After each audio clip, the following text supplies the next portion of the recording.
तो आप चिंतन करें शेर के रूप में, तो शेर के रूप में भी बन सकते हैं। स्त्री अगर दृढ़ चिंतन करे तो पुरुष के रूप में भी प्रकट हो सकती है। इस जन्म में भी बन सकती है, अथवा दूसरे जन्म में तो स्त्री पुरुष हो सकता है आराम से, पुरुष स्त्री हो सकते हैं। तो आपका मन जिसका जैसा जहाँ जहाँ आकर्षण होता है वैसी वैसी गति होती रहती। लेकिन परमात्मा का आकर्षण होना बहुत बड़ी बात है, ये परागति है। ब्राह्मी स्थिति प्राप्त कर कार्य रहे ना शेष। जाको जा पर सत्य स्नेह हो, सोता हूँ मिले नहीं कछु संदेह। जिसको जिस पर पद का स्नेह होता है उसको वो मिलता है चीज अवस्था। जैसी चीज जैसी अवस्था ऐसा प्रयत्न करे, प्रयत्न करके थक गए, अब मिलने को। जैसे आप चट्टान पर 10-20 घन मारी, बोली चट्टान टूटती नहीं, छूट गए। दूसरे ने वो ठेका लिया और 2 घन लगवाया, चट्टान टूटी, उसमें से हीरा निकला। अरे इसका भाग्य कैसा, अरे भाग्य इसका कैसा नहीं, तुम हार के थक गए और इसने तुम्हारी 20 घावों का फायदा इसको मिल गया। तो कभी कभी आदमी साधना करके फिर ये ठीक है ये ठीक है छोड़ के दूसरा करता है, तीसरा करता है। नहीं, एक ही साधन करके, एक लक्ष्य, एक भरोसा, एक आश करके लगे तो आसान। जैसे हम बोर करते न तो 100 फीट गए, बोले पानी तो नहीं निकलता, निराश हो गए। फिर दूसरी जगह 110 किया, तीसरी जगह 130 किया। अब तीनों जगह के एक जगह पे करे तो हो सकता था वहीं आ जाए। ऐसा है। तो वहां तो पानी हो न हो, संभव हो न हो, यहाँ तो परमात्मा है ही है। पानी तो हो सकता है कि 300-400 फुट पे भी नहीं मिले, लेकिन भगवान तो ऐसा नहीं है कि नहीं मिले, भगवान तो है। तो ये विजातीय संस्कारों को हटाना है और आत्म संस्कार का प्रवाह बढ़ाना है। विजातीय तिरस्कृत सजातीय प्रवाहस्य, सजातीय संस्कार का प्रवाह चलाओ और विजातीय का तिरस्कार कर। मैं दुखी हूँ, ये विजातीय संस्कार है। मेरी बदनामी हुई, मेरी इज्जत गई, ये विजातीय संस्कार है। ऐसे लोगों को तो बड़ी कृपा हुई जो उनकी बदनामी करता है, जो बदनामी से डरते हैं, पाप करते हैं, यहाँ अपनी सत्यानाश करते हैं, अपना बुढ़ापा ले आने का कर्म करते हैं। उनकी तो बदनामी पिटाई जितनी हो उतना उनका भला है। तो जितना हम दुष्कर्म से बचेंगे तो बचाने वाले जितना हमारा विरोध करते हैं वे हमारे बहुत हितैषी हैं। जितना संसार की आसक्ति और प्रीति मिटाने में विघ्न आते हैं, विघ्नकर्ताओं को खूब खूब धन्यवाद देना चाहिए, क्योंकि ये चीजें रहेगी नहीं। संस्कार गंदे दे जाएंगे तो आप नीचियों में जाओगे। इसीलिए जहां भी विषय विकार भोग है, सुविधा है, वहां कोई विघ्न डालता है तो विघ्न डालने वाले को दुश्मन नहीं मानो। वो ईश्वर प्रसाद जा मति उसकी हुई है, ये ईश्वर की कृपा। ईश्वर को धन्यवाद दो, उसको धन्यवाद दो। साधक जो है ना, सामान्य आदमी वाहवाही से खुश होता है, निंदा से नाराज होता है, लेकिन ऊंचा साधक निंदा और विरोध से खुश होता है, वाहवाही से सुकड़ता है। ज्ञानी के लिए सब ब्रह्म है। निंदा स्तुति सम कर देखो तथा मान अपमानो, तो साधक के लक्षण होने चाहिए। बोंदू के भागीड़ों के लक्षण अपनी तबाही करते हैं। दुख से भागो नहीं, निंदा से भागो नहीं, निंदनीय काम से भागो, भविष्य में दुख दे ऐसे विचारों से भागो, लेकिन डटे रहो। अब तुमको बोलने में मैं बहादुर हूं, लेकिन मैं भी ऐसे भागेड़ू था। आबू की गुफा में जाके बैठा तो रीछ की आवाज आई, तो मैंने तो दरवाजा बंद किया। फिर 1-2 दिन तो दरवाजा बंद थी, फिर सोचा ये तो भागते रहेंगे, तो रीछ की आवाज से भाग रहे हैं तो मौत आएगी तो क्या करेंगे। फिर धीरे धीरे दरवाजा खुला करके हम सोने लगे। ऐसे करते करते रात को रीछ नजीक आया, मैं बाहर निकला, जहां से रीछ पसार हुआ वहां से गया। रीछ ने बेचारे ने कुछ नहीं किया। रात्रि के 3-4 बजे होंगे, चांदनी रात थी। उसने मेरे को देखा, मैंने उसको भी देखा। मन में ओ आनंद, रीछ भी मेरा स्वरूप है। तो रीछ को भी लगा कि ये बाबा को क्या करना, चलो। तो बेचारे ने कुछ नहीं किया। सांप के ऊपर पैर पड़ जाता था। सांप भी अपना स्वरूप है, तो सांप ने भी बदला नहीं लिया। नहीं तो आबू के काले पत्थरों के सांप भी काले काले ऐसे हैं कि उनकी फूंक भी कम बड़ा काम कर दे। मेरी गुफा में सांप स्टोव के नीचे आके बैठे, मैं स्टोव जलाऊं, देखो ये इधर आ गया है, अंदर उधर उधर सब हो गए।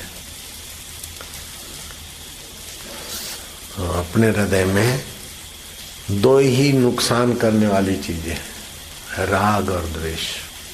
इंद्रियगत सुख का राग, बात करने का, स्पर्श करने का, सूंघने का, चखने का, ये राग और द्वेष, बस 2 ही हैं तबाही के कारण। इसको मधु कैटव बोलते हैं। जहाँ अच्छा लगे उसको मधु बोला, जहाँ से द्वेष हो उसको कैटव बोलते हैं। पौराणिक कथा है कि भगवान नारायण के कान के मैल से ये पैदा हुए थे। ये समझाने के लिए कि कान से ही राग द्वेष अंदर जाता है, आंखों से, कान से। तो भगवान नारायण इस दैत्यों से भिड़ते रहे। भिड़ते भिड़ते 5000 वर्ष बीत गए। पौराणिक कथा कहती।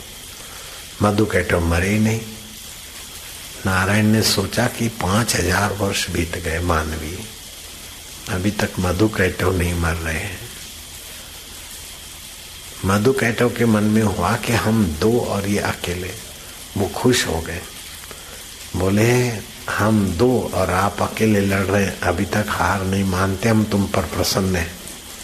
वरदान मांगो नारायण, वरदान मांग लो। तो नारायण थे, सत्य बोलना तो उनका स्वभाव है, सत्य नारायण है। बोले तुम मेरे हाथ से मरो, बस यही वरदान दे दो। तो बोले नारायण, हम आपके हाथ से तब मरेंगे जब हम है राग और द्वेष। राग की जगह पर वैराग्य ले आओ और द्वेष की जगह पर प्रेम ले आओ, तो हम कायम। तो जो अच्छी प्यारी वस्तु लगती है उनको भोगो मत, उनका सदुपयोग करो, सेवा।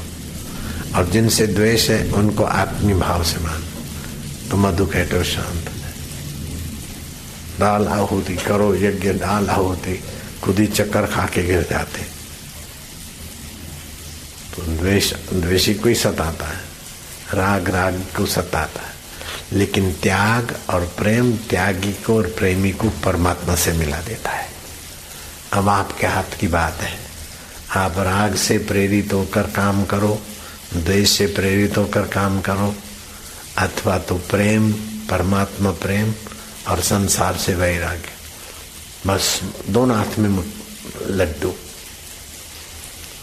संसार से वैराग्य करो, राग मत करो, सेवा करो, हाथ धोलो, बस। इसका बदला मेरे को नहीं, ईश्वर प्रीति अर्थ है। हाँ, जिनसे द्वेष है वो द्वेष निकाल दो। राजा भागीरथ को तीतल मुनि ने कहा, जाओ जिनसे राग द्वेष है उनको राजवार दे दो और भिक्षा मांग के खाओ। 7 दिन ऐसा किया, अंगोछा रखा और लोटा रखा, एक धोती। जैसे हम एक धोती कंधे पे पड़ी है ना, आज कुर्ता नहीं पहना है, करमंडल लिया, लोटा, भिक्षा मांग के 7वें दिन तीतल मुनि के पास गए। तो राग जो द्वेष करते थे राजा होने के कारण उनको तो राज मिल गया, जो खुशामद करते थे वे सब पतझड़ के नहीं चले गए, कुछ है ही नहीं, बेचारा बाबा हो गया। तो राजा भागीरथ के पास कुछ है ही नहीं, तो अब क्या उनके आगे पीछे चलना। तो मित्र भी बिखर गए, शत्रु भी बिखर गए। तो शत्रु मित्र का साक्षी परमात्मा ही प्यारा लगने लगा। तो उस परमात्मा का ज्ञान सुनाया तीतल ऋषि ने, उसी ज्ञान में स्थित हो गए, अभ्यास का साक्षात्कार हो गया। फिर विचरण करते करते किसी नगर के बाहर पहुंचे तो नगर का दरवाजा बंद हो गया। कुछ वर्षों के बाद की बात। उस नगर का राजा मर गया था, तो वहाँ का नियम था कि हथिनी को सजाया जाए और हथिनी सजाकर सुबह घुमाई जाए, और जिसमें राजवी लक्षण हो, राज का भला हो, उसी पर कलश हथिनी ढोलेगी। कोई व्यक्ति तो अपना रिश्तेदार, अपना लॉबी वाला पक्षपात करेगा, हथिनी को क्या पक्षपात।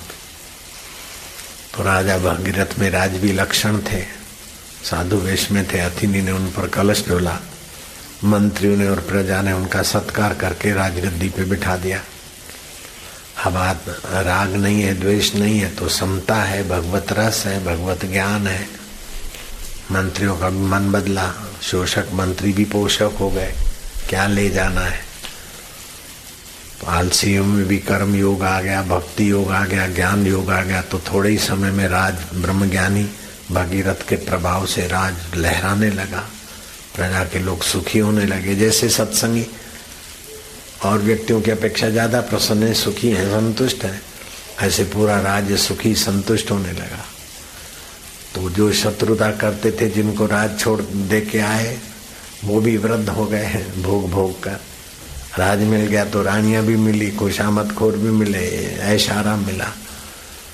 तो जिसको जल्दी मरना हो अथवा जल्दी बर्बाद होना हो, ज्यादा ललनाओं का संग करे।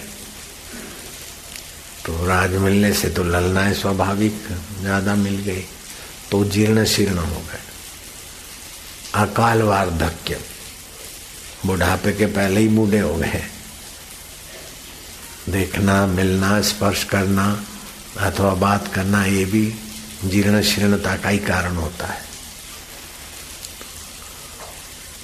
तो जर्जरीभूत हो गए। और ये भगीरथ तो अपने संयम के प्रभाव से बड़े तेजस्वी थे। तो जर्जरीभूत राजाओं ने कहा कि हमने राज्य वैभव नहीं लिया, मानो अपना बुढ़ापा ही, बुढ़ापे का सामान लिया। अब हम वृद्ध हो गए। आपने तो राजपाट हमको देकर तीतल मुनि के चरणों में जाकर ब्रह्म ज्ञान पाया है। अब हम किसी ऋषि के पास जाएंगे, ये राज भी आप संभालो, आपका राज। तो राजा भगीरथ ने